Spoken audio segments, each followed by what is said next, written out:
bertemu dengan seorang ustadz, kemudian ustadz itu bilang begini. Ini latar belakang saya kenapa saya belajar pengobatan Nabi.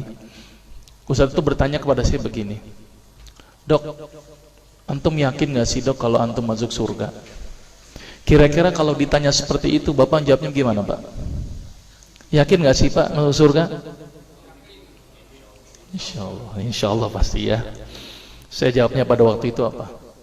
Yakin Ustaz, saya masuk surga karena Allah menurut prasangka hambanya. Tapi Ustaz itu bilangnya lain. Kayaknya antum masuk neraka deh. Waduh, Masya Allah kok bisa bilang begini Ustaz? Dari mana antum berpatokan anak masuk neraka? Tapi Ustaz itu cukup cerdas. Dia memberikan data-datanya ke saya. Maka saya bersyukur kepada Ustaz tersebut ya. Dia ambil pada waktu itu, mohon maaf ya, saya menyebut merek, mohon maaf.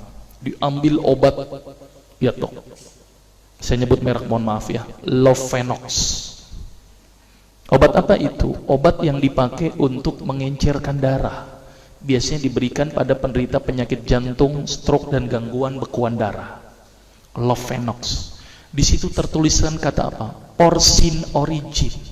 Ada yang tahu porsin? Ada yang tahu? Nggak ada yang tahu. Berarti kalau dokter ngeresepin obat apa ya ditelan semuanya nih. Masya Allah. Porsin itu isinya Pak, babi Pak. Malah di boxnya tertulis kata-kata benar-benar bersumber dari babi.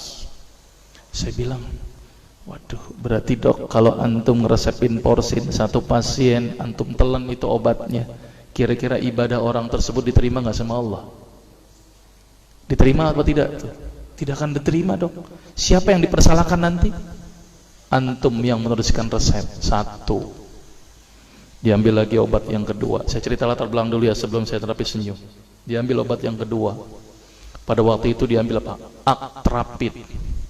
Apa itu? Insulin. Tulisannya apa? Human insulin. Jadi diambil dari manusia yang telah meninggal. Diambil pankreasnya, insulinnya, yang menderita penyakit kanker pankreas, dibuatlah obat. Berarti dokter sudah menyuntikkan manusia ke dalam manusia.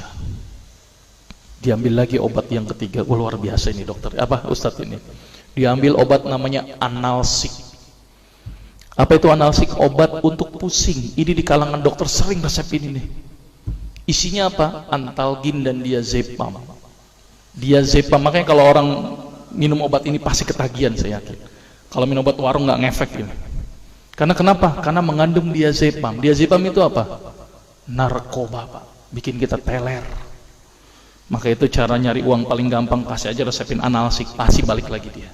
Karena kenapa? Narkobanya bikin kecanduan. Dia mengandung diazepam. Diazepam fatwa ulama bagaimana? Haram. Diambil lagi obat batuk, kodein. Maka itu kita minum obat batuk langsung hilang batuknya karena kodein. Kodein ini ternyata derivat dari narkoba. Berarti dokter sudah ngeresepin narkoba. Diambil semua obat sirup di depan saya, lihat dok, lihat semuanya. Ada nggak yang tidak mengandung alkohol? Semuanya mengandung alkohol.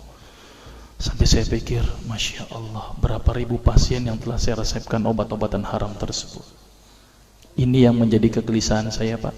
Maka itu saya beda haluan, kemudian belajar hadis, walaupun gak lulus-lulus biarin, gak apa-apa. Terus kemudian saya melihat ada sesuatu yang salah. Kenapa? Karena agama Islam tidak dipelajari secara benar. Banyak umat Islam saat ini belajar akidah, belajar akhlak, belajar fikih. Tapi lihat, pernahkah umat Islam di sini belajar masalah kesehatan Islam? Sedikit sekali. Kajian-kajian tentang kedokteran Islam hampir tidak ada. Makanya tidak heran sekarang umat Islam yang notabene hebat menurut saya katanya, tapi ternyata banyak yang sakit karena dilupakan aspek ini. Mudah-mudahan ini menjadi awalan kita untuk mengkaji, karena kajian ini rutin Pak. Jadi saya mengisi kaji di beberapa kantor di Jakarta itu per kali pertemuan, per hadis. Dan itu berhubungan dengan masalah kesehatan semuanya. Jadi ternyata Allah ini menurunkan ibadah, memerintahkan kita untuk sholat, puasa, tahajud, semuanya ini bukan untuk kepentingan Allah Pak. Allah nggak butuh sholat kita, Allah tidak butuh puasa kita. Ternyata Allah menurunkan ibadah adalah bentuk rasa sayang Allah kepada barang ciptaannya, yaitu manusia. Seperti halnya orang menciptakan motor, mobil, maka di maintenance itu dengan adanya servis. Maka Allah juga memaintenance barang ciptaannya, yaitu manusia, dengan servis. Servis yang dilakukan adalah dengan ibadah. Jadi kalau seandainya kita tidak melakukan ibadah, sama aja tidak mau servis diri kita sendiri. Saya akan terangkan ternyata semua amalan yang dicontohkan Rasul itu bermanfaat dari sisi kesehatan. Saya akan mulai nanti dengan terapi senyum ya. Ini lewat saja. Ini saya mohon maaf nyebutin obat-obatannya, mohon maaf ya. Ini juga mengandung plasenta. Plasenta itu ari-ari ya. Jadi di luar negeri itu ari-ari dipakai obat, Pak. Kalau di Indonesia diapain, Pak? Dikubur, kadang-kadang pakai apa? Kaca, pulpen, buku, kadang-kadang pakai kurungan ayam. Kreatif, tapi kreatif nggak benar. Gitu ya. Di sana ini obat Lovenox namanya ya. Jadi bersumber babi. Ini yang mengandung narkoba. Wah, dulu tuh saya kalau jadi dokter gila-gilaan pengasih narkoba, Pak. Setiap ibu hamil, setiap ibu datang dengan bawa anak kecil, itu anak kecil Pak saya kasih narkoba, Pak. Kenapa? Karena ibu-ibu paling seneng kalau anaknya datang terus kemudian tidur pules. Wah, seneng banget tuh ibu-ibu. Apalagi obatnya yang tokcer, paling seneng itu orang. Maka itu saya kalau ngasih obat antibiotik dulu nggak namanya amoksisilin, ampicillin, nggak level buat saya. Apa yang saya kali cefalosporin, obat turun demam aja nggak ngefek nih, saya cuma 500 mg Pak, 650. Dan selalu anak kecil datang kan alasannya takut kejang, selalu saya tambahkan apa ini Pak, luminal. Saya dulu bandar narkoba Pak, tapi legal, resep. Makanya itu saya banyak dosa ini, mudah-mudahan ini bisa menembus dosa saya nanti di akhirat. Ya, ini insulin ya, ini kosmetik yang